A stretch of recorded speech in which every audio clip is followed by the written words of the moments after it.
الحمد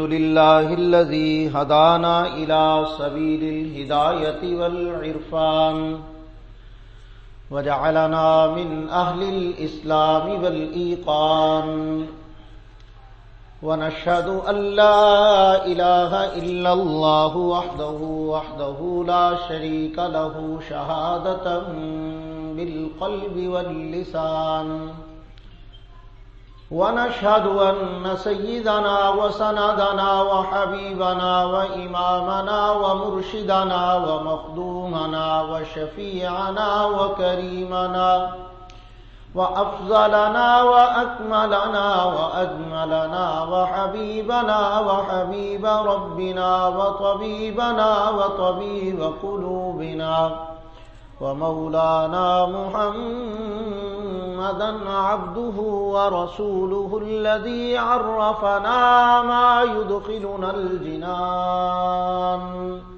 وعلى آله وأصحابه أكمل أهل الإيمان وسلم تسليما كثيرا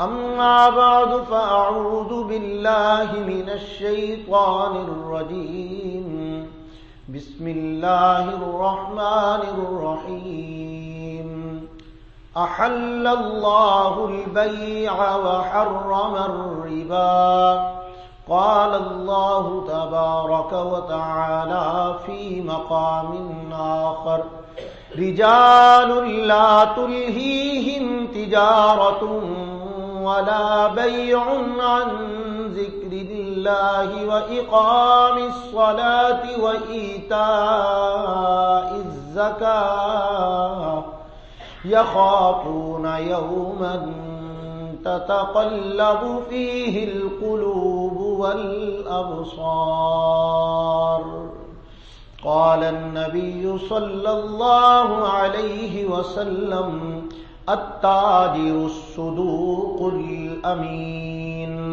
مع النبيين والصديقين والشهداء أو كما قال عليه الصلاة والسلام صدق الله العظيم وبلغنا رسوله النبي الكريم ونحن على ذلك لمن الشاهدين والشاكرين والحمد لله رب العالمين. درود پاک پڑھیں بھئی. اللہم صلی علی محمد وعلی آل محمد كما صليت على إبراهيم وعلى آل إبراهيم إنك حميد مجيد. اللهم بارك على محمد وعلى آل محمد كما باركت على إبراهيم وعلى آل إبراهيم إنك حميد مجيد. انتہائی قابل تکریم الاحترام سامعین گرامی، بزرگان محترم، عزیز دوستو، ساتھیوں اور بھائیوں،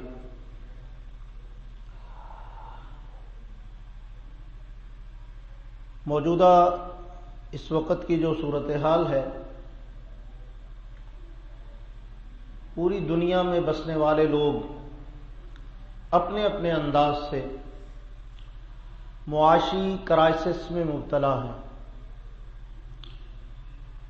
چھوٹا بڑا درمیانہ ہر طبقہ اپنے اپنے انداز سے اس پریشانی کا اظہار کر رہا ہے. لیکن افسوس صد افسوس کہ وائے ناکامی متاع کارواں جاتا رہا، کارواں کے دل سے احساس زیاں جاتا رہا. جن کے پاس درد کا درمان نہیں ہے، زخم کا علاج نہیں ہے، بیماری کی دوا نہیں ہے، زخموں کا مرہم نہیں ہے، وہ روتے ہوئے تو اچھے لگتے ہیں.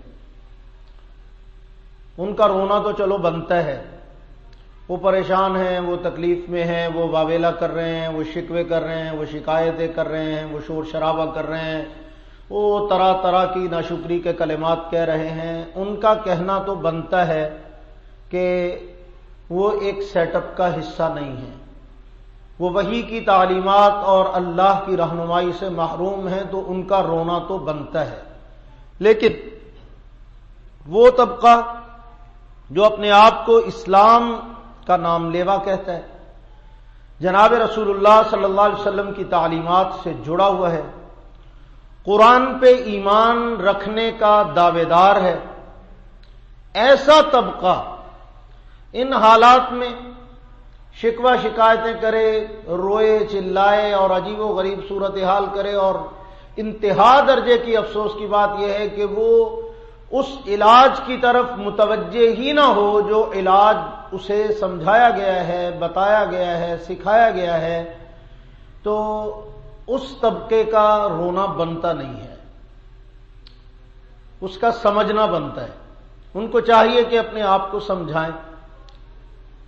کسی نے کیا خوب کہا ہے کہ اپنی ملت کو قیاس اقوام مغرب پہ نہ کر، اپنی ملت کو قیاس، اقبال مرحوم کا شعر ہے، اپنی ملت کو قیاس اقوام مغرب پہ نہ کر، خاص ہے ترکیب میں قوم رسول ہاشمی۔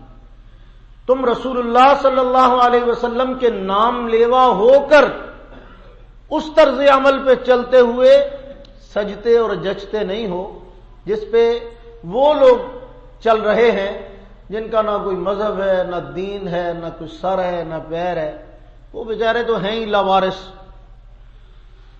تو وہ مذہب، وہ دین، وہ پیغمبر اور وہ صاحب شریعت محسن کائنات جو اپنے امتیوں کو پاکی ناپاکی کے طریقے سکھا کے گئے، چھوٹی چھوٹی باتیں بتا کے گئے، عام خانگی زندگی کے باریک اور چھوٹے مسائل جن کو ہم مسائل سمجھتے نہیں، ان کا حل بھی سکھا کے گئے، تو کیسے ہو سکتا ہے کہ ایک ایسا معاملہ جس کے ساتھ زندگی جڑی ہوئی ہے، جس کے ساتھ انسان کا پورا نظام اور سیٹ اپ جڑا ہوا ہے، تجارت کا معاملہ، معاش کا معاملہ، کمانے کا معاملہ، رزق کا معاملہ، تو کیا اللہ کے نبی اس کے اندر ہماری کوئی رہنمائی نہیں فرما کے گئے؟ وہ تو رہنمائی فرما کے اپنی ذمہ داری ادا فرما چکے، کر کے جا چکے، لیکن ہم اس رہنمائی سے فائدہ اٹھانے والی ذمہ داری سے بہت دور ہیں۔ ہم اللہ کے نبی کی ان تعلیمات کو اور اس رہنمائی کو فالو نہیں کر رہے، اس کو ایکسپٹ نہیں کر رہے، اسے اپنی زندگی کا حصہ نہیں بنا رہے، تو قصور کس کا ہوا؟ غیروں کا۔ قصور ہمارا اپنا ہے بھائی۔ ہم یہاں بیٹھ کے کسی کو کتنا ہی کچھ کہتے چلے جائیں، کام نہیں چلے گا۔ میں کل ہی ایک آرٹیکل دیکھ رہا تھا، اس میں ایک بڑی خوبصورت بات کسی نے لکھی تھی۔ انہوں نے کہا صرف رزق کو خرچ کرنے کی ترجیحات کو سمجھ جائیں اور اس کو کیٹیگری میں تقسیم کر لیں تو انسان بہت سارے معاشی مسائل سے بچ جاتا ہے، نجات پا جاتا ہے تکلیفوں سے۔ انسان کی زندگی میں خرچ کرنے کا جب معاملہ آتا ہے تو وہ سب سے پہلے سوچے کہ میں نے کس چیز کو ترجیح دینی۔ ہم کس چیز کو ترجیح دیتے؟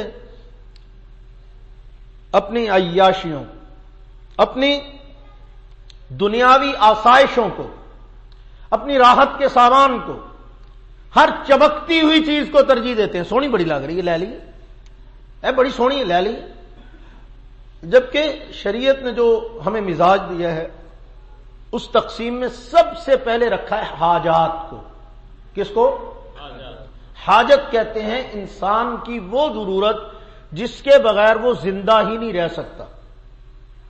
کھانا ہے، پینا ہے، جو اس کی بنیادی ضروریات، اس کو ضرورت کا نہیں نام دیا، حاجات، جس کا وہ محتاج ہے، جس کے ساتھ جڑا ہوا ہے، تو اپنی آمدنی میں سب سے پہلے نمبر پر خرچ کرنے کو ترجیح دو ان چیزوں کو جن چیزوں کے اوپر آپ کی زندگی کا دار و مدار ہے، جو آپ کی حاجت اور ضرورت اور بنیاد ہے، پہلا کام۔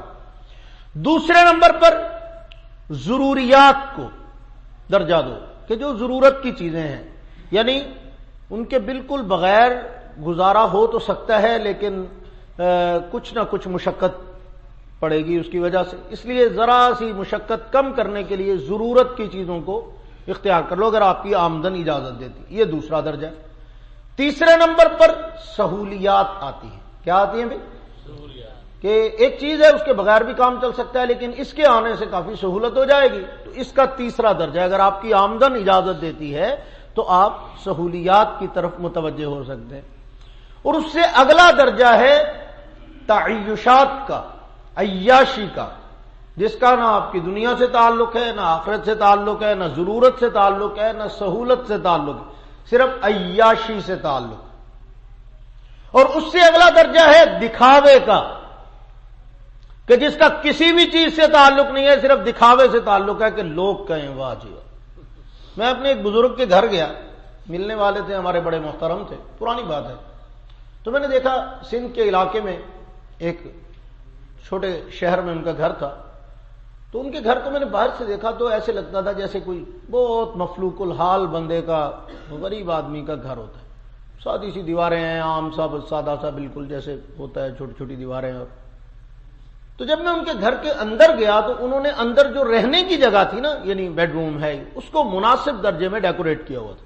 مناسب درجے میں, یعنی جو ضرورت کی چیزیں تھی, فرش لگا ہوا ہے, پتھر لگا ہوا ہے. باہر سے دیکھ کے بندہ اندازہ نہیں کر سکتا کہ اندر سے یہ ایسا ہوگا. ہمارے ہاں کیا ہے, کام الٹ ہے. باہر ٹیلاں پہلا لواؤ بھائی, باقی خیر ہے. باہر کی ڈیکوریشن ہو رہی ہے, باہر پہ پیسہ لگ رہا ہے, باہر کی ٹیپ ٹاپ ہو رہی ہے. باہر کو تو نے چاٹنا, یہ ضرورت ہے, یہ کیا ہے؟ نہ ضرورت ہے نہ سہولت ہے. بھی جناب نے اتنے کیسیاں لینی ہے, کیا کرنا ہے تو نے؟ یہ باہر جو تو نے اتنا کچھ لگا لیا, اس کا مقصد کوئی چکر ہی نہیں ہے سوائے اس کے یار سال رنگ کرانا پہنتا. میں کہا رنگ دا خرچہ بچ جائے گا, یہ بہانا ہے. تو رنگ نہ بھی کرائیں گا تو تد بھی تینوں کسی نے کچھ نہیں کہا کہ جانا کہ بھاجی رنگ نہیں ہوا ہے. یہ صرف ایک بہانہ ہے اپنے آپ کو سمجھانے کا. اصل کہانی یہ ہے کہ لوگوں کو دکھانا ہے کہ دیکھو میری کوٹھی, میرا مکان, ٹائلیں لگی ہوئی ہیں, میں نے وہ والی لگائی ہے, میں نے یہ والا کیا ہے, میں نے وہ ڈیکوریٹ کیا. صرف ایک دکھاوا اور تعیشات کی جو یہ کیٹیگری ہے یہ خطرناک ہے. یہ انسان کو پھر کنگلا کرتی ہے. اس کی چیز دیکھی تو اس کی نقل اتارنا شروع کر دی, ان کے گھر لگی ہوئی چیز دیکھی تو اس کی نقل اتارنا شروع کر دی. بس یہ نقل کے چکر میں زندگی ختم ہو جاتی, یہ دوڑ ختم نہیں ہوتی. اس سے اگلا درجہ ہے پھر اسراف کا اور تبذیر کا, جس کے بارے میں قرآن نے کہا ان المبذرین کانوا اخوان الشیاطین, کہ یہ فضول خرچی کرنے والے, فضول کاموں پہ خرچ کرنے والے, شادی بیاہ کی ایسی رسموں پہ ایسے انداز سے خرچ کرنے والے جس کا کسی بھی چیز سے, عقل سے, سمجھ سے, فہم سے, ضرورت سے, حاجت سے, سہولت سے کوئی تعلق نہیں ہے, وہ چیزوں پہ خرچ کرنے والے, اللہ نے فرمایا کہ وہ شیطان کے کیا لگتے ہیں بھائی, دور پرے کے رشتہ دار نہیں کہا, ہاں سکے پرا قرار دیتا ہے اللہ نے. ہاں وہ شیطان کے بھائی ہیں. ان المبذرین کانوا اخوان الشیاطین, وہ شیطان کے بھائی ہیں, اس کی برادری ہے وہ.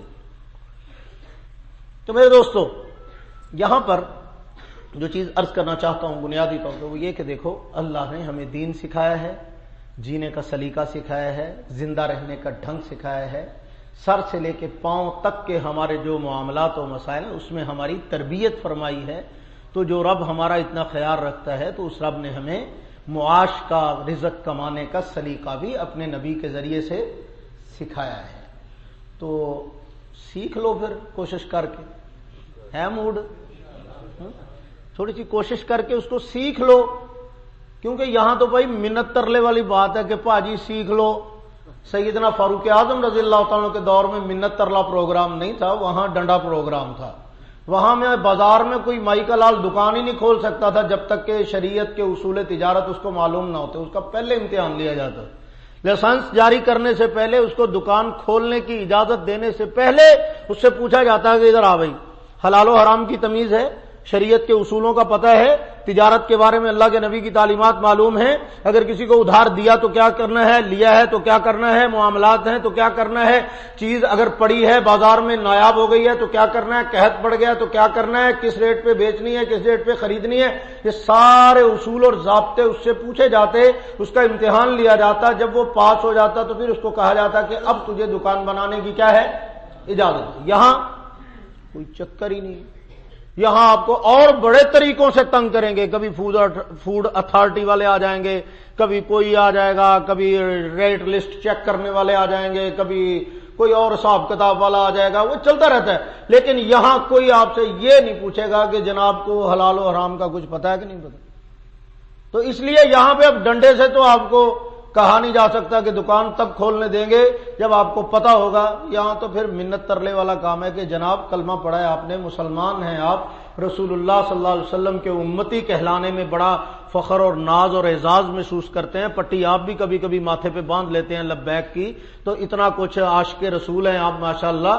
تو آپ کے عشق رسول کا تقاضا اتنا تو بنتا ہے کہ کم از کم آپ کو اتنا تو پتا ہو کہ اللہ کے نبی نے حلال و حرام کے بارے میں کیا کہا ہے. تو یہ بنیادی چیزیں محنت کر کے, کوشش کر کے, تھوڑا وقت دے کے, تھوڑی سی کوشش سے سیکھ لیں. اللہ پاک آپ کے, میرے, ہم سب کے حال پہ رحم فرما دیں گے انشاءاللہ. لو جی, میں جو بنیادی چند ایک چیزیں ہیں وہ گن دیتا ہوں آپ کے سامنے. بہت تفصیلات کا تو وقت ہی نہیں ہوتا, جمعے کے تھوڑے سے وقت میں اتنی گنجائش نہیں ہوتی. قرآن مجید نے ایک اصول اور ضابطہ بیان کیا ہے, اس کو سب سے پہلے فالو اپ کرو. کیا کہا؟ رجال لا تلہیہم تجارۃ ولا بیع عن ذکر اللہ واقام الصلاۃ وایتاء الزکاۃ. قرآن نے کچھ لوگوں کی تعریف کی ہے اور ان کو لفظ رجال کہا ہے. رجال, رجل کی جمع, رجل کہتے ہیں مرد کو, مرد کو کہتے ہیں رجل. رجال فرمایا کچھ مرد ایسے ہیں, کچھ مرد ایسے ہیں جن کی مردانگی کی تعریف اللہ کر رہے ہیں. رجال, کچھ مرد ایسے ہیں کہ لا تلہیہم تجارۃ ولا بیع عن ذکر اللہ. ان کی خرید و فروخت, ان کی تجارت, ان کا دکان پہ بیٹھنا, ان کا بزنس, ان کا لین دین, ان کے معاشی معاملات, ان کو اللہ کی یاد سے غافل نہیں کرتے. پہلی بات اللہ بتا رہے ہیں, لا تلہیہم تجارۃ ولا بیع عن ذکر اللہ. ان کا کاروبار, ان کی معیشت اللہ کی یاد سے غفلت کا ذریعہ نہیں بنتی. وَإِقَامِ الصَّلَاةِ وَإِيتَاءِ الزَّكَاةِ.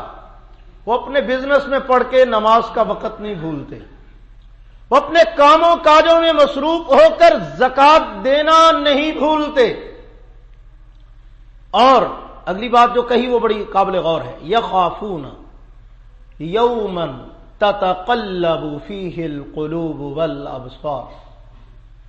وہ صرف تاجر ہی نہیں ہیں, ان کے دلوں میں اللہ کا اتنا خوف ہے, وہ جتنے مرضی امیر ہو جائیں, جتنے مرضی مالدار ہو جائیں, جتنے مرضی بڑے تاجر ہو جائیں, یخافون یوما تتقلب فیہ القلوب والابصار. جس دن دل اور آنکھیں پلٹ جائیں گی, اس دن کا ڈر ان کے دلوں کے اندر بیٹھا ہو. ان کو اپنے اللہ کے سامنے پیش ہونے کا خوف ہے. ترازو ان کے ہاتھ میں ہوتا ہے تو ڈنڈی مارنے سے پہلے 1000 بار وہ سوچ لیتے ہیں کہ ہم نے اپنے رب کے سامنے جانا ہے, ہم نے اپنے اللہ کے سامنے پیش ہونا ہے. حرام کمانے والا اپنی طرف سے بہت بڑا کارنامہ کرتا ہے. وہ سمجھتا ہے کہ میں نے اتنا بڑا کارنامہ کیا ہے کہ حکومت دا راج ہی لگی پھر دی, کشمیر فتح ہوئے ہی نہیں انہاں کو, میں تو کر بھی لے. حرام کمانے والا سمجھتا ہے کہ دنیا میں مجھ سے زیادہ ہوشیار چلاک تو ماں نے کوئی جنا ہی نہیں ہے. 4 ٹکے حرام کے کما کے گھر لے جانے والا سمجھتا ہے کہ میں نے بہت بڑا تیر مارا ہے.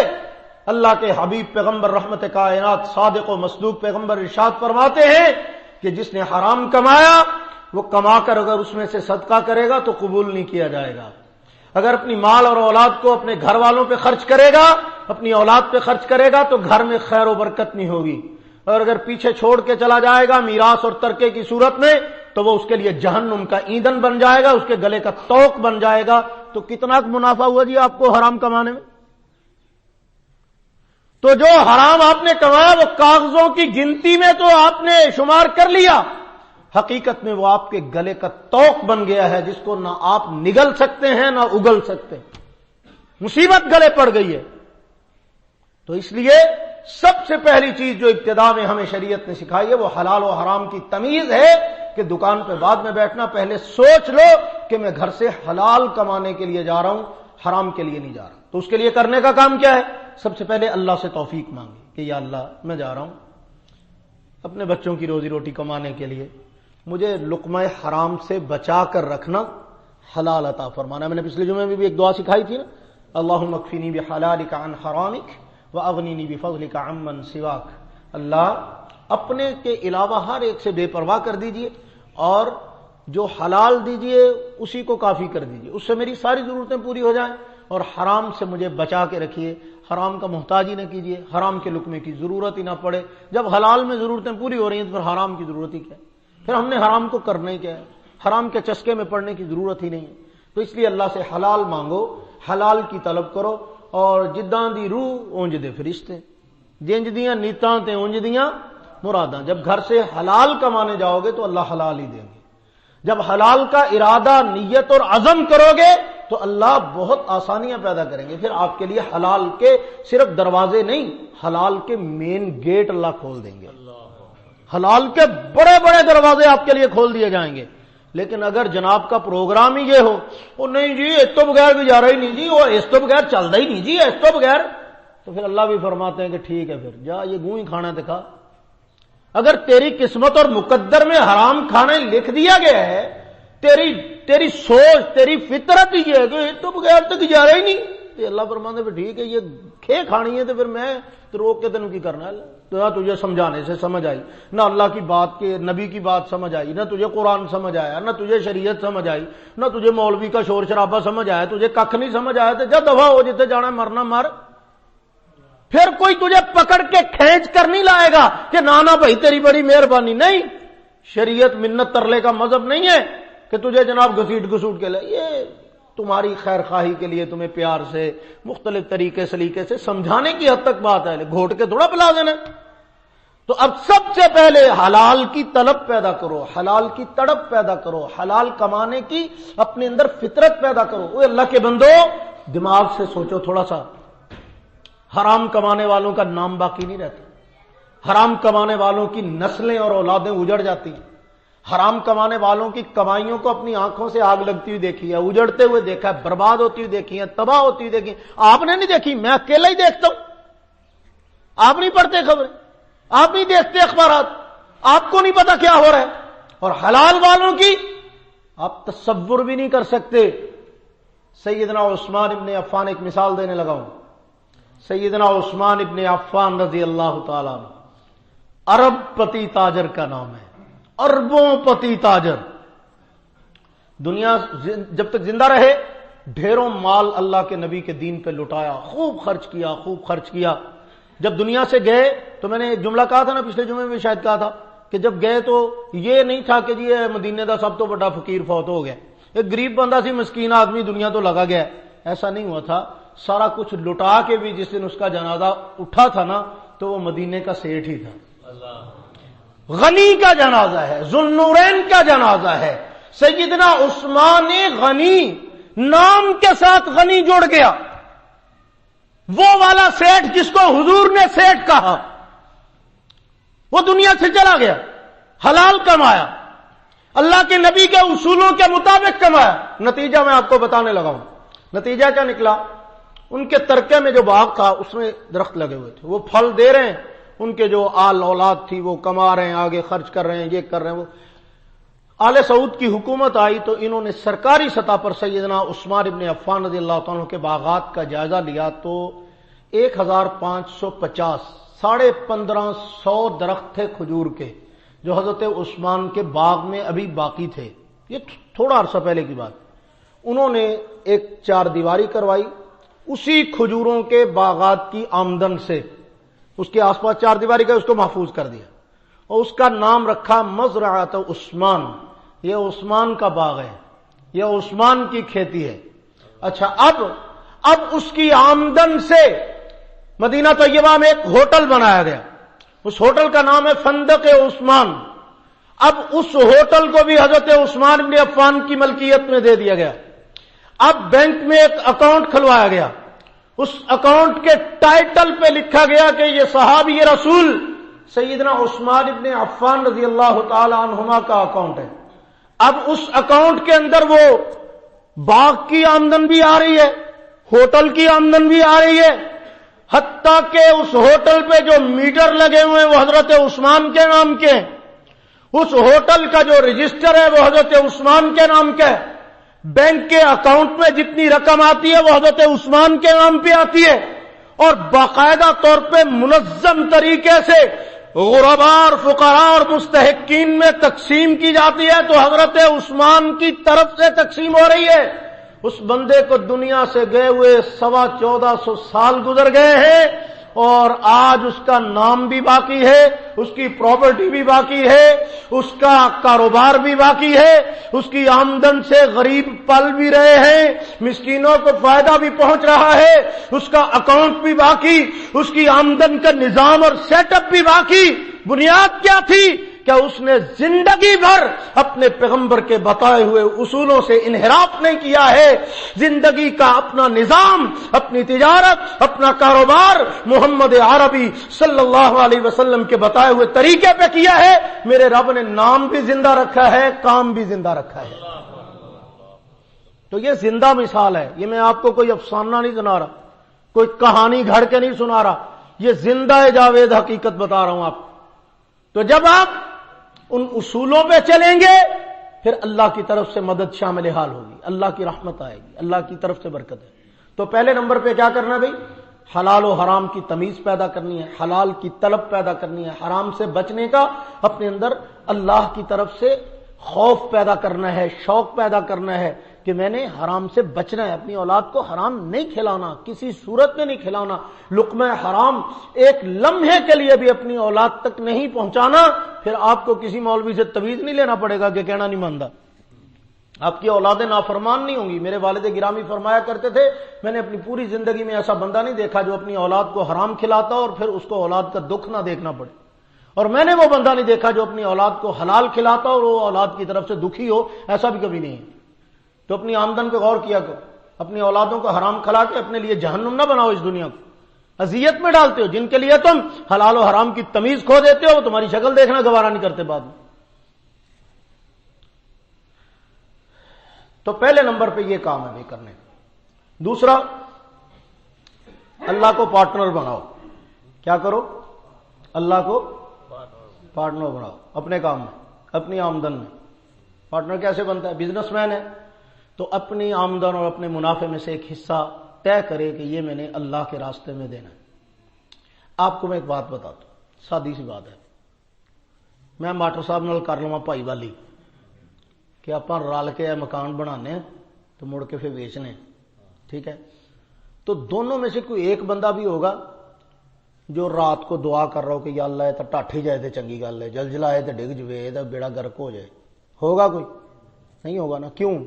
ان کا بھی مفاد وابستہ ہے, میرا بھی مفاد وابستہ ہے. مینوں بھی یہ کہ بننا ہے وکنا تے فائدہ ہونا ہے, انہوں بھی یہ کہ بننا وکنا تے دونوں ہی دعاواں کرن ڈے انہوں نے کہ یا اللہ یہ چھیتی بنے, چھیتی وکے, چنگے ریٹ تے وکے, چنگے. یہی کچھ ہوگا نا. کب؟ جب کسی کے بیچ میں انوالومنٹ ہوگی. تو علماء فرماتے ہیں کہ اللہ کی انوالومنٹ اپنے کام میں ڈال لو, اللہ کو پارٹنر بنا لو کہ یا اللہ یہ میرا نہیں یہ تیرا بھی ہے, یہ اتنے پیسے جڑے نا میں تیرے رستے ہی دینا. تو جب اللہ اس کام میں حصے دار ہوں گے, کچھ شیئر آپ اللہ کے نام کے رکھ لیں گے, تو پھر اللہ اس کام کو ضائع نہیں ہونے دیں گے, فلاپ نہیں ہونے دیں گے, خراب نہیں ہونے دیں گے, اس کا بیڑا گرک نہیں ہوگا, پٹھا نہیں بہے گا, بے فکر ہو. ٹھیک ہے نا.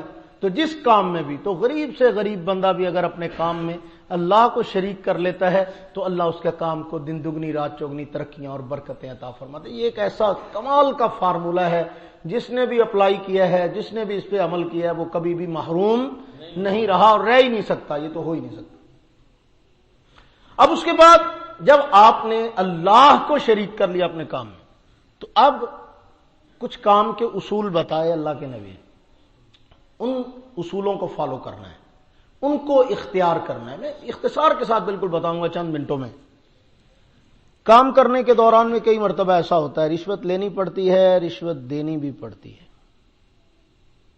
اللہ کے حبیب نے فرمایا الراشی والمرتشی کلاہما فی النار, رشوت لینے والا دینے والا دونوں جہنم میں. آپ جتنے مرضی سمجھدار ہو جائیں, آپ جو مرضی کر لیں کہ ہم نے یہ جو ہے ایسے نہیں ایسے، جی مجبوری ہے، جی جو مرضی اس کا نام رکھ لیں، اللہ کے حبیب نے فرمایا راشی والمرتشی کلاہما فی النار، دونوں آگ میں ہوں گے۔ تو اگر جناب کا حوصلہ ہے بھگتنے کا یہ والی سزا جو اللہ کے نبی کی عدالت سے سنائی جا رہی ہے، پھر شوق سے کھائیں، شوق سے کھلائیں۔ رشوت کیا ہوتی ہے؟ میں آپ کو پہلے بڑی تفصیل سے یہ بات بتائی تھی کہ کوئی آدمی کسی ایسے کام کے لیے جو اس کا رائٹ نہیں بنتا، اس کا حق نہیں بنتا، وہ کروانے کے لیے اپنی خوشی سے بھی زبردستی کوئی چیز دے رہا ہے کہ نہیں نہیں اللہ تم رقم کر دے یار، تیری مہربانی، تو کر دینا تو ہو ہی جانا تو۔ اور دوسرا بندہ بھی جس کو پتا ہے کہ اس کا حق نہیں بنتا لیکن وہ اس کے باوجود اس کا کام پیسے لے کے کر رہا ہے، یہ رشوت ہے۔ لینے والا دینے والا دونوں گناہگار۔ لیکن ایک بندہ ہے وہ کہتا ہے ہو ہی نہیں سکتا، تیرا کام ہونا ہی نہیں جب تک تو پیسے نہیں دے، تو جا پھر لے جتنے پھرنا ہے، سوائے خجل خرابے کے کچھ نہیں ہے، ذلت و رسوائی ہے، پریشانی ہوتا ہے، ہمارے محکموں میں بہت چلتا ہے۔ اللہ پاک عافیت کا معاملہ فرمائے، ہمیں اس لعنت سے نجات عطا فرمائے۔ کہو آپ ہاں، یہ جراثیم پھیل تو بہت زیادہ چکے ہیں، لیکن بہرحال جتنا مرضی برائی پھیل جائے وہ برائی اچھائی نہیں بن جاتی، رہتی وہ برائی ہوئی ہے۔ تو اب کیا ہے کہ جہاں مجبور ہو کر آپ سے زبردستی لیے جا رہے ہیں نا، تو وہاں ایک بات اچھی طرح ذہن نشین رکھیں کہ جس بندے سے زبردستی کوئی مال لیا جا رہا ہے تو حضور نے فرمایا کہ مومن کا مال جب اس کی مرضی اور اس کی رضامندی کے خلاف لیا جائے تو وہ دوسرے پہ لینے والے کے لیے حرام ہوتا ہے۔ تو یہ بات ذہن میں رکھیں کہ یہ جو جگہ ٹیکس ہے نا کہ زبردستی کی رشوت، اس کو رشوت نہیں کہتے، لینے والے کے لیے وہ رشوت ہے، دینے والے کے لیے وہ جگہ ٹیکس ہے، مجبوری ہے۔ تو وہ اگر مجبور ہو کر دے رہا ہے تو اس کی مجبوری کا خمیازہ بھی لینے والے کو بھگتنا پڑے گا، یہ اچھی طرح سے ذہن نشین کر لے۔ اس کو مجبور کر کے جو اس کا مال تو نے ہتھیایا ہے یہ بہرحال بھگتنا جناب نہیں ہے، ڈبل گناہ ہوگا، ایک مسلمان کی مجبوری سے فائدہ اٹھانے کا اور دوسرا رشوت لینے کا۔ اس سے بچنا ہے، پھر مال بھی برکت والا ہوگا، کمائی بھی برکت والی ہوگی۔ اس کے بعد جب ہم کماتے ہیں تو اس میں اللہ کے نبی نے ہمیں بہت خوبصورت قسم کی تعلیمات دی۔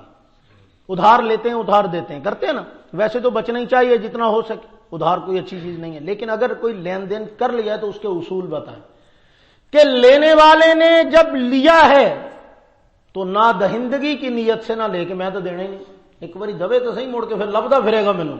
آج کل تو ہوتا ہے لینے سے پہلے اللہ کے فضل سے میں دے کول گیا سی، انہیں اج تو نہیں دیتے، میں ویسے ٹرائی چ لگیا ہاں، ایک باری دے دے صحیح مینوں، تو مڑ کے پھر میں ویکھاں گا، پیو بھی میرے کو لے کے بخائے، لے یہ قرض لے رہے ہیں۔ سبحان اللہ، قرض لینے کے طریقہ واردات دیکھیے۔ ایسے بندے کے بارے میں اللہ کے نبی نے سخت الفاظ ارشاد فرمائے، ایسا بندہ اللہ کے عذاب کا مستحق ہوتا ہے۔ اور دینے والے کو کچھ تعلیمات دی، قرض دے دیا کسی کو، ادھار پہ سودا دے دیا، فرمایا بندہ دیکھ لو مفلس ہے، کمزور ہے، غریب ہے، تو آپ نے فرمایا کہ اگر کوئی بندہ یہ چاہتا ہے کہ قیامت کے دن اللہ سخت قسم کے حالات اور شدائد اور مصائب سے قیامت کے دن اس بندے کی حفاظت فرمائے، ایسے بندے کو چاہیے کہ قرض خواہ جو مظلوم اور مفلوک اور مفلس اور غریب ہو اس کو مہلت دیا کرے، اس کو مہلت دینے کی وجہ سے اللہ قیامت کے دن کی سختیوں سے محفوظ فرما دے۔ تو اس لیے اگر واقعی کوئی بندہ ایسا ہے جس نے آپ سے قرض تو لے لیا، مثال کے طور پہ آج کل کے دور میں لے لیجئے، مثال کے طور ایک دکاندار سے ایک سودا لیا کہ مہینے کے آخر میں جی میں آپ کو دے دوں گا یہ 8,000 روپے آپ کا۔ اب مہینہ گزر گیا، اس کی تنخواہ آئی تو مہنگائی ہی اتنی ہو گئی کہ وہ دودھ والے کو دیا، ادھر دیا تو باقی بچے ہی نہیں۔ وہ آ کے کہتا جی 3,000 رکھ لیتے، باقی تو کیا جی 8,000 دے دیں گا، مہینے بعد تو 3,000 روپیہ لے کے آ گئے ہے۔ اب یہ سختی کر رہا ہے نا اس پہ۔ اگر یہ بندہ تو واقعی ڈرامے بازی کر رہا ہے کہ اس نے کوئی اور چکر چلانا ہے تو پھر تو آپ سختی کرتے اچھے لگتے ہیں۔ اگر واقعی ریئل میں اس کے ساتھ ایسا ہوا ہے اور مشکل میں پڑ گیا ہے، تکلیف میں ہے، تو آپ اپنے مسلمان بھائی کے لیے آسانی جو کریں گے تو یہ اللہ کے نبی کی تعلیم بھی ہے، ترغیب بھی ہے، اور نتیجہ قیامت کے دن آپ کو اللہ آخرت کی سختیوں سے محفوظ فرما دے، یہ برکت آپ کو حاصل ہوگی۔ تو یہ ہمیں سکھایا گیا ہے۔ اس کے بعد پھر جب ہم کام کرتے ہیں یا کرواتے ہیں تو کیا ہوتا ہے، اس میں ہمارا واسطہ پڑتا ہے ایک چیز سے، کسی سے ہم کام کروا رہے ہیں وہ ہمارا مزدور ہے نا، اس سے ہم کام کروا رہے ہیں، اس کو ہم نے اجرت پہ رکھا ہوا ہے، بھئی آپ یہ کام کر دیں میں آپ کو اتنی اجرت دے دوں گا۔ اب وہ سارا دن اس امید پہ کام کرتا ہے کہ شام کو یہ مجھے اجرت دیں، این شام کو یار ٹوٹے پہ ہے نہیں ہے، تو انج کری تو کل لے لیں کٹھے، کل وہ لین آیا کنے بڑھ دیں تیرے، جی میرا 2,000 روپیہ، تو ہے پھاڑنا 700 روپیہ باقی پھر کل کر لیں گے اپنا. اور سیٹھ کو کون کہے کہ پاک ہی کری جانا, میرے بچے میری راہ تک رہے ہیں, میرا انتظار کر رہے ہیں, میں نے اسی سے سودا لے کے جانا ہے, اسی سے دودھ لے کے جانا ہے, اسی سے چینی پتی لے کے جانی, اسی سے آٹا گھی لے کے جانا ہے, یہ تو کیا کر رہا ہے, اس کو کون پوچھے. لیکن یہ اس کے لیے شبہ, ہاں میرے کو 5000 کا بدھا ہے ہوں تینوں کتوں دے دیا, تیرے بدھے دے چکر چ اس کے بچے ہو سکتا ہے آج رات کو بھوکا سوئیں. اتنا نہیں پتا تجھے, اللہ کے حبیب صلی اللہ علیہ وسلم نے فرمایا مزدور کا پسینہ خشک ہونے سے پہلے اس کی مزدوری اس کو ادا کر دیا کرو. یہ میرے نبی کی تعلیم. مزدور کا پسینہ خشک ہونے سے پہلے, یہ نہیں کہ سردیاں میں مزدوری دو ہی نہ کہ کہڑا پسینہ آیا. تسی بھی بڑے سمجھدار ہو نا ماشاءاللہ, استاد قسم دے لوگ ہو, اللہ تہاڈا بھلا کرے, بہت ہی استاد ہو, ہر کام جو اپنے مطلب دی شے کر لیندے ہو. پسینہ نہ آنے کا مطلب کہ اس نے ابھی کام ختم نہیں کیا تو اس کو اس سے پہلے اس کی مزدوری دے دو. کبھی کسی مزدور کو 1 گھنٹہ پہلے اس کی اجرت دے کے دیکھو کتنا خوش ہوتا. ایک مزدور نے 5 بجے چھٹی کرنی ہے, اب 3:30 بجے جا کے اس کو کہو ارے آ یار تو پیسے جڑے آ تو پھاڑنا, باقی کام بعد کریں گے. وہ اتنا خوش ہو جائے گا, اتنا ٹھیک ہے. اگر وہ اس کے بعد کام اچھی طرح سے نہیں کرتا تو یہ اس کی کم ظرفی ہے, لیکن آپ نے جو کیا یہ اخلاق کا ایک اعلیٰ درجہ ہے, ایک اچھا معیار ہے. آپ نے اسے راحت اور خوشی پہنچانے کی کوشش کی ہے, اس کا آپ کو الگ سے اجر ملے گا. تو یہ اللہ کے نبی کی تعلیم ہے, اس سے کام میں برکت ہوتی ہے, کرانے والے کے بھی کرنے والے کے. اس کے بعد اللہ کے نبی نے ایک بات فرمایا الحلال بین والحرام بین وبینہما مشتبہات. فرمایا کہ حلال بھی بالکل واضح ہے, حرام بھی بالکل واضح ہے, اور کچھ چیزیں ہوتی ہیں جو شبے میں ڈالنے والی ہوتی ہیں. اللہ کے نبی نے فرمایا حرام سے تو بچنا ہی بچنا ہے. شبے والی چیزیں, مشکوک چیزیں, جس کے بارے میں شبہ ہو گیا, پتہ نہیں آ رہا ٹھیک ہے کہ نہیں, حلال ہے کہ نہیں, پتہ نہیں صحیح ہے کہ نہیں, اس کے بارے میں اگر کوئی بندہ بچ جاتا ہے تو حضور نے فرمایا گویا کہ اس نے اپنے ایمان اور اپنی جان کو محفوظ کر لیا. اس کی حفاظت کی ذمہ داری اور گارنٹی اللہ کے نبی دے رہے ہیں کہ اس کو اللہ رب العزت اس کی برکت نصیب فرمائیں. اس کے بعد پھر سود سے اجتناب. یہ آج کل کی بہت بڑی بیماری ہے بھائی. بینکوں کے ذریعے لین دین ہو رہا ہے, سودی معاملات ہو رہے ہیں, ادھار نقد میں بڑی ڈرامے بازی ہوتی ہے. کسی غریب آدمی کو جناب نقد چیز دیتے ہیں, 100 روپے کی, ادھار دیتے ہیں 130 روپے کی, ہے وہ رجسٹر میں لکھ لیتے ہیں. پھر مولوی سے مسئلہ بھی پوچھتے ہیں, مولوی جی یہ ود لینے جائز نہیں نا, نقد دھار دے وچ حساب کیتا جا سکتا ہے. اللہ کے بندے اس کو بتا کے لکھے ہیں تو نے, ہاں اگر تو نے اس کو بتا کے لکھے ہیں پھر بھی اس کی مجبوری سے فائدہ نہ اٹھاؤ. اگر تجھے اندازہ ہے کہ اس چیز کا ریٹ جب اس نے پیسے دینے ہیں تب تک وہی رہے گا یا اس میں تھوڑی سی اونچ نیچ ہوگی تو اس کے ساتھ زیادتی نہ کرو, اس کے ساتھ غلط نہ کرو, اس کو بلا وجہ کے اضافی ریٹ نہ ڈالو. جب تم مخلوق کے اوپر رحم نہیں کرو گے تو خالق تم پہ رحم نہیں کرے گا. آج مخلوق کے لیے بے رحم ہوتی جا رہی ہے تو نتیجہ اللہ کی طرف سے جو فیصلے آ رہے ہیں وہ بھی بڑی سختی کے فیصلے, ورنہ اللہ بڑے رحیم و کریم ہیں. وہ رحیم و کریم ذات اگر اتنے سخت فیصلے بھیج رہی ہے تو یہ ہماری بے رحمی اور ہماری صفاقی کا نتیجہ ہے کہ ہم اپنے بہن بھائیوں کے لیے, اپنے معاشرے کے لیے, اللہ کی مخلوق کے لیے بے رحم بنتے چلے جا رہے ہیں. تو یہ بے رحمی اللہ کو پسند نہیں ہے. مخلوق اللہ کا کنبہ ہے. اس کے بعد ایک اور اصول یاد رکھیں, کوئی حرام چیز اس کی خرید و فروخت کسی بھی طریقے سے ہو, خواہ وہ جائز طریقے سے ہو یا ناجائز طریقے سے, دونوں طرح سے ناجائز اور حرام ہے. حرام چیز کی خرید و فروخت ہر طرح سے ناجائز ہے, اور حلال چیز کی خرید و فروخت جائز طریقے سے ٹھیک ہے, ناجائز طریقے سے حرام ہے. چیز حلال ہے, طریقہ حرام ہے, تو چیز حرام ہوگی. کون سا طریقہ پاکستانی ہے. جو چیزوں کو حرام کرتا ہے وہ کون سا طریقہ ہے؟ طریقہ پاکستانی. قسمہ چکی جان. کبھی آپ نے سنا ہے, سوچا ہے, مذہب سے تو ہم بہت دور آ گئے. حضرت سیدنا ابو ذر غفاری رضی اللہ تعالیٰ کو حضور نے بلایا اور 3 بندوں کے بارے میں بتایا. حضور نے فرمایا ابو ذر میں تجھے 3 بندوں کے بارے میں بتاؤں, قیامت کے دن اللہ ان سے اتنے ناراض ہوں گے, نہ ان پہ نظر رحمت ڈالیں گے, نہ ان سے بات کرنی گوارا کریں گے.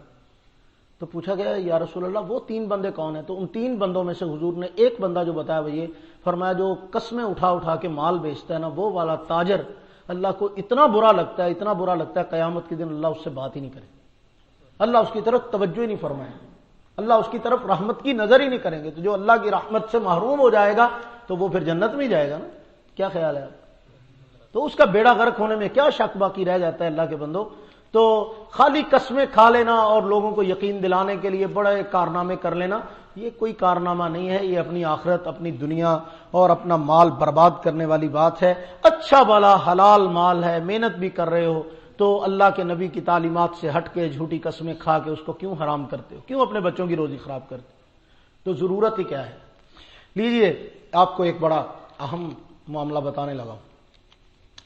آج کل کے معاشرے کی ایک بڑی خطرناک بیماری ہمارے کسب معاش کے معاملے میں، رزق کے معاملے میں، جس کا ہم سارے بطور خاص اہتمام فرماتے ہیں۔ کیا کرتے ہیں؟ اہتمام فرماتے ہیں، اس کے بغیر گزارا ہی نہیں ہے۔ جس نے پلاٹ بیچنا ہے نا 20 لاکھ کا، اس کا 30 لاکھ بتاتا ہے۔ جس نے مکان بیچنا ہے 40 لاکھ کا، اس کا 50 لاکھ 55 لاکھ بتاتا ہے۔ جس نے گاڑی بیچنی ہے 30 لاکھ کی، اس کا 45 لاکھ مانگتا ہے۔ کیوں؟ جی منہ منگے تو موت بھی نہیں لبدی جی۔ انہوں نے ویسے کمال ہے، اقبال زرعی بھی بڑے زبردست انہوں نے یاد کیتے ہوئے نے۔ جڑے تاجر نے نا جی، اللہ انہوں دا بھلا ہی کرے، بس انہوں نے دعا ہی کی جا سکتی، ترس بھی آتا انہوں نے حالت رحم کرے اللہ پاک۔ ہاں جی منہ منگے تو موت بھی نہیں لبدی جی۔ جی پھر دیکھو نا جی، منگی تو بہت نے، پھر حساب چاہے تو دے دی۔ اب میں صحاب کے اوپر آنے پہ نا آپ کو ایک واقعہ سنانا۔ طبقات ابن سعد اصحاب رسول صلی اللہ علیہ وسلم کے احوال پہ مشتمل کتاب ہے۔ رحمت دو عالم صلی اللہ علیہ وسلم مروہ پہاڑی پہ بیٹھے ہوں، عمرہ کر کے حضور علیہ السلام فارغ ہوئے، صفا سے مروہ صحیح کر رہے تھے، تو مروہ پہاڑی پہ جناب رسول اللہ صلی اللہ علیہ وسلم بیٹھے ہوئے تھے۔ ایک خاتون آئی، اس کا نام تھا حضرت قیلہ۔ کیا نام تھا؟ حضرت قیلہ ام بنی انمار۔ ام بنی انمار ان کی کنیت تھی، اس نام سے وہ مشہور تھی، اور قیلہ ان کا نام تھا، حضرت قیلہ رضی اللہ تعالی عنہا۔ حضور کے پاس آئیں اور آ کر کہنے لگیں، یا رسول اللہ، میں نا کچھ کاروبار کرتی ہوں، کچھ چیزیں بیچتی ہوں، کچھ فروخت کرتی ہوں، کچھ لین دین کرتی ہوں، تو میرا نا ایک بڑا زبردست طریقہ ہے چیزیں خریدنے اور بیچنے کا، تو میں وہ آپ سے ڈسکس کرنا چاہتی ہوں، تو مجھے بتائیے میں صحیح کرتی ہوں نا؟ حضور نے فرمایا کیا کرتی ہوں؟ نے کہا یا رسول اللہ، جب میں کوئی چیز خریدنے جاتی ہوں نا، تو میں اپنے ذہن میں نا اس چیز کی ایک قیمت متعین کر دیتی ہوں کہ اتنے کی لینی ہے یہ، تو میں نا اس سے بہت کم ریٹ لگاتی ہوں۔ 1000 روپے والی چیز کا نا میں بس سمجھو مثال دے رہا ہوں کہ 300 روپیہ لگاتی ہوں، تو وہ پھر بارگیننگ شروع ہو جاتی، نہیں 1300 کی تو اچھا 350 کر لیا، چل 350 نہیں تو 400 نہیں، چل 450 تو بس گل مک گئی نا، نہیں ہوں اس تو بعد نہیں یار، نہ تیری نہ میری نہ، یہی چلتا ہے کہ نہیں چلتا؟ تسی میرے تو بہت سمجھدار ہو اللہ دے فضل نال، جڈے تسی بزنس مین ہو نا، مینوں بھی بنا کے چھڈو گے، میرا اثر تہاڈے تے پتہ نہیں ہونا کہ نہیں ہونا، تہاڈا میرے تے ہو جائے۔ تو اب کیا ہے کہ اب جناب لگے ہوئے ہیں بارگیننگ کرنے، تو وہ کہتی ہے کہ میں نے ذہن میں طے کی ہوتی ہے کہ اتنے کی لینی ہے، تو یا رسول اللہ میں تھوڑی قیمت لگا کے شروع ہوتی ہوں، تو اتنے میں لے ہی لیتی ہوں، پھر اتنے پیسوں میں وہ چیز خرید لیتی ہوں، اور جب میں نے کوئی بیچنی ہوتی ہے میں پہلے ہی سوچ کے جاتی ہوں کہ یہ میں نے اتنے کی بیچنی ہے، میں اس سے زیادہ قیمت مانگتی ہوں۔ پٹھانوں کو بھائی ساکھ صاحب ناراض نہیں ہونا، اب پٹھانوں نے کلین بیچ کے خود ہی مشہور کیا ہے نا اپنے آپ کو۔ اچھا اب اس کی نا ڈبل سے بھی زیادہ قیمت مانگ لینی۔ لوگوں نے تو خان صاحب کے بارے بھی مشہور کرتے کہ بھی پٹھان نے تے بھی انج کری جان ڈے کہ 2000 جہاں کلین دے کے جانا نا تو 12000 منگنا پہلا، تو اب زیادہ ساری قیمت بتاتی ہوں، پھر اس کے بعد نا تھوڑی تھوڑی کم کرتے کرتے کرتے کرتے جتنی کہ میں نے سوچی ہوتی ہے نا اتنے پہ میں بیچ دیتی۔ یہ اس نے حضور علیہ السلام کو ساری کہانی سنا دی۔ آپ کو یہ کہانی سن کے کوئی محسوس ہو رہا ہے کہ ہم یہی کچھ نہیں کرتے؟ کیوں بھائی یہ کچھ ہی کرتے ہیں، اور کیا کرتے ہیں؟ ہر بندہ یہ کچھ کر رہا ہے۔ نتیجہ کیا ہے؟ رحمت دو عالم صلی اللہ علیہ وسلم نے ساری بات اس کی سنی اور صاف لفظوں میں آپ نے منع فرمایا۔ حضور نے فرمایا قیلہ ایسے نہ کیا کرو، یہ ٹھیک نہیں ہے، جو چیز جتنے کی بیچنی ہو اتنی بات کیا کرو، واحد کلام ایک دام، اس کی ایک قیمت بتایا کرو۔ ہاں کسی لحاظ کی وجہ سے کوئی تھوڑا سا چھوڑنا پڑ جائے تو وہ آپ نے پہلے سے نہیں سوچا ہوا، وہ آپ نے اس بندے کی رسپیکٹ کی ہے جو آیا ہے، اس کا لحاظ کیا ہے کہ بھی حضرت صاحب ہے، چلو نہیں آپ کے لیے 5 روپے 10 روپے کم کر لیتے ہیں، ایسی کون سی بات۔ لیکن آپ نے اگر اس کی رسپیکٹ کرتے ہوئے اس کو چھوڑا ہے تو یہ اچھی بات ہے، بہت اچھی بات ہے۔ لیکن بہتر یہ ہے کہ آپ اس کو ایک ریٹ بتائیں، ایک دام بتائیں، کاموں میں فضول کاموں میں ضائع جو وقت، یہی آپ ذکر اذکار میں صرف یہی اللہ کی عبادت میں صرف کریں. آپ نے جو گاہک کے اوپر جو آدھا گھنٹہ لگایا آپ نے بڑا کمال کیا. یہ آدھا گھنٹہ آپ سبحان اللہ الحمدللہ اللہ اکبر دکان پہ بیٹھ کے پڑھ لیتے. آپ کو کون سا کھینچ کے مسجد میں لا رہا ہوں یہ تھے آجو چھڈو دکان, وہیں بیٹھ کے پڑھ لیتے تو آپ کو کتنا اجر ملتا. آپ اس سے کتنی کمائی کر لیتی جتنے آپ نے 10 روپے اس سے زیادہ کما لیے ہیں. کون سا آپ نے کمال کر لیا, کون سا آپ نے فلسطین فتح کر لیا. تو اللہ کے بندو سمجھو اللہ کے نبی نے منع فرما دیا کہ ایسے نہیں, ایک دام مانگا کرو ایک دام لگایا کرو. جو آپ کو وارے کھاتا ہے مناسب لگتا ہے اسی کے اوپر خریدو اسی پہ بیچو, وقت ضائع نہ کرو, اس طرح کی ڈرامے بازیاں نہ کرو. ہم کیا کرتے ہیں اجی منہ منگیا تو موت بھی نہیں لب دی. اب جناب کے اقوال زرعی پہ عمل کیا جائے, رسول اللہ کے فرمودات پہ عمل کیا جائے, اللہ کے نبی کی تعلیم کو فالو کرو, اس کے اوپر عمل کرو, پھر ہوتی ہے خیر. اور میں آپ کو یقین سے کہتا ہوں یہ تو آپ کی بنائی ہوئی بات ہے نا, دکانوں پہ کتنی چیزیں ہیں جو برانڈ کی بکتی ہیں ان کا ایک ہی ریٹ ہوتا ہے, نہ ایک 4 آنے کم ہوتے ہیں نہ 4 آنے زیادہ ہوتے ہیں. پورے پیسے دیتے ہو پورے کی لے کے آتے ہو, وہ بھی تو واحد کلام ہوتا ہے کہ نہیں ہوتا. بکتی ہیں ٹکٹوں کی طرح بک جاتی ہیں. صرف آپ کی چیزوں کے اندر یہ فارمولہ چلتا ہے, وہ بھی بکیں گی جب آپ اپنا معیار ٹھیک کرو گے. جب لوگوں کو پتا ہے کہ انہیں منگڑے بہت ہیں تو پھر تھوڑے کر کے دے دینے تو انہوں نے بھی تڑنا لے کچھ کرنا. ایسے نہیں چلے گا. میں کئی دکانوں پہ جاتا ہوں, کئی احباب کے پاس جاتا ہوں, ایسے ہوتا ہے ان کا مجھے پتہ ہے, وہ لحاظ کر لیتے ہیں, محبت فرماتے ہیں, اللہ ان کو جزائے خیر دے کسی وجہ سے, چلو دین کی وجہ سے یا کسی وجہ سے. تو اب وہ ایک چیز بتاتے ہیں قاری صاحب تانوں نہیں بڑھ ریٹ لایا بس ٹھیک ہے, تو ان کو میں دوبارہ کچھ کہتے ہی نہیں کہ نہیں اور کٹ کر لو. ضرورت ہی نہیں. جب ایک بندے پہ مجھے اعتماد ہے کہ اس نے کہہ جو دیا زبان سے کہ حضرت ہم آپ کو مناسب لگا رہے تھے, بس مناسب ہی ہوگا بس ٹھیک ہے, باقی اللہ کا اور اس کا معاملہ بھائی اس کا حق بھی بنتا ہے. اگر اس نے کچھ لے لیا ہے وہ مناسب درجے کا منافع تو اس کا حق ہے, ابھی بات ختم. تو خام خواہ کے تو اس میں قسمیں نہ کھایا کرو, جھوٹ لین دین کے اندر یہ اتار چڑھاؤ کہ یہ طریقہ واردات یہ اختیار نہ کیا کرو. اور اللہ کے نبی صلی اللہ علیہ وسلم نے بہترین تاجر پتہ کسے قرار دیا؟ صرف قرار نہیں دیا, ساتھ میں دعا بھی دی ہے. فرمایا اللہ رحم فرمائے ایسے تاجر پر جس کو اللہ نے خوش اخلاقی اور نرمی عطا فرمائی, جس کے مزاج میں خوش اخلاقی, یہ بخاری شریف میں حدیث ہے, جس کے مزاج میں خوش اخلاقی اور نرمی پائی جاتی ہو, اللہ کے نبی نے اس کے لیے رحمت کی دعا فرمائی کہ اللہ اس پہ رحم فرمائے, اللہ اس کے اوپر اپنی رحمت فرمائے. جو اللہ اور رسول کی دعائے رحمت کے سائے میں ہوگا اس کے گھر میں اس کی دکان میں برکتیں نہیں آئیں گی تو اور کیا ہے. تو اس لیے اگر چاہتے ہو کہ حضور کی دعاؤں کی رحمت والے سائے میں آ جاؤ, اللہ کی رحمتوں کے سائے میں آ جاؤ, تو اپنے مزاج میں خوش اخلاقی اور نرمی پیدا کرو. دکانداری تب ہوتی ہے. اور اس کے بعد پھر نبی رحمت صلی اللہ علیہ وسلم نے فرمایا ذخیرہ اندوزی نہ کرو. صحابہ کو سکھایا ذخیرہ اندوزی نہ کرو. مال فرمایا کہ جو بازار میں لایا جاتا ہے وہ خیر و برکت عطا کرتا ہے, اور جو ذخیرہ اندوزی والا ہوتا ہے فرمایا وہ بندہ لعنت کا مستحق ہوتا ہے. یہ حضور نے فرمایا اس بندے کو اللہ کی طرف سے لعنت ملتی ہے. حضرت عبد الرحمن ابن عوف رضی اللہ تعالیٰ کے بارے میں آتے ہیں, وہ اپنی تجارت کے اصول بتایا کرتے تھے. فرمایا میری تجارت کا سب سے بڑا اصول یہ ہے کہ عیب بتا کر چیز بیچتا ہوں. کیا کرتا ہوں؟ عیب بتاتا ہوں پہلے کہ بھئی اس میں یہ فالٹ ہے, دیکھ لیں آپ, یہ اس کی قیمت ہے جیسے آپ کو مناسب لگے. عیب بتا کر چیز بیچتا ہوں.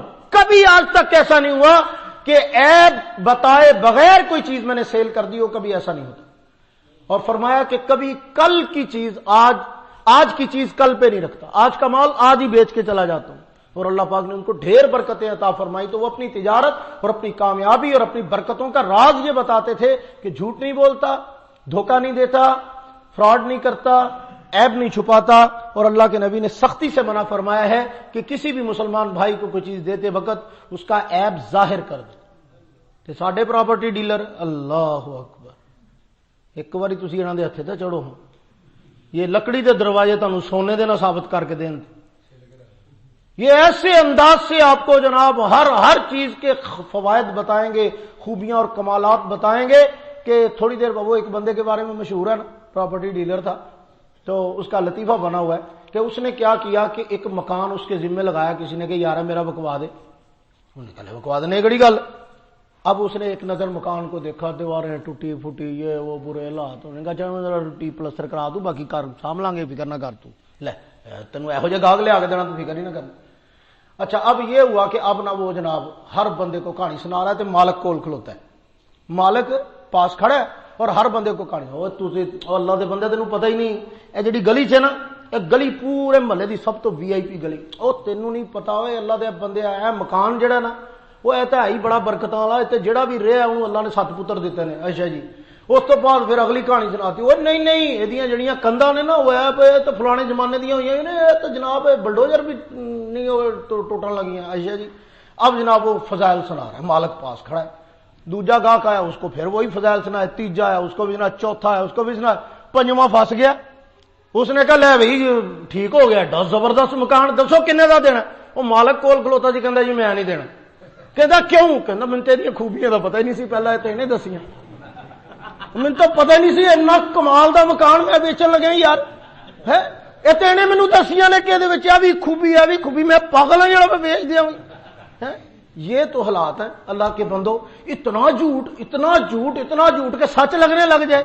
تو جب آپ اتنا جھوٹ بول کے بیچو گے تو پھر آپ برکت والی روزی گھر لے کے جاؤ گے، پھر آپ کی اولادیں آپ کو سکھ دیں گی، پھر آپ کے گھر میں خیر ہوگی اور پھر آپ اللہ کے محبوب بنیں گے۔ وہ اللہ کے بندو جانے دو یار، معافی دو، ان باتوں میں نہ پڑو، اللہ کے نبی کی تعلیمات کے راستے پہ چلو۔ اور اگلا کام یہ کرنا ہے کہ جو کماؤ اس میں اللہ کے راستے میں بھی دیا کرو، یہ اللہ نے غریبوں کا حق رکھا ہے تمہارے مال میں، یہ ان کا رائٹ ہے بھی، یہ ضرور دیا کرو۔ اور پھر اللہ رب العزت نے جو بات اللہ کے نبی کے ذریعے سے ہمیں سکھائی ہوئی ہے کہ کسی کا ناجائز حق نہ کھاؤ، زبردستی سے اس کا مال نہ ہتھیاؤ، جھوٹ سچ بول کے ادھر ادھر کی کہانیاں نہ سنا کے، تو یہ نہ کرو۔ اور پھر سخاوت اور فیاضی کا دامن کبھی نہ چھوڑو۔ اور آخر میں ایک بات کہوں گا، بس کافی وقت اوپر ہو رہا ہے، وہ یہ کہ جب لین دین کے کاروبار کے معاملات ہوں تو اسلام نہ دقیانوسی اور قدامت پسندی کا ایسا مذہب نہیں ہے جس طرح کا کافروں نے مشہور کیا ہوا ہے۔ اسلام حدود و قیود کی رعایت کے ساتھ، شرطوں کے ساتھ مسلمان مردوں عورتوں کو دونوں کو کمانے کا حق دیتا ہے۔ حضرت خدیجۃ الکبریٰ کا نام سنا ہوا ہے؟ یہ ابھی جس عورت کا نام بتایا وہ بھی عورت ہی تھی نا، حضرت قیلہ رضی اللہ تعالیٰ عنہ۔ اللہ کے بندو، عورت بہترین تاجر بن سکتی ہے، بہترین قسم کی۔ حضرت سیدہ زینب جو کہ ایک حضرت زینب ہیں حضور علیہ السلام کی زوجہ محترمہ، ایک حضرت زینب ہیں جو حضرت سیدنا عبداللہ ابن مسعود رضی اللہ تعالیٰ کی اہلیہ ہے۔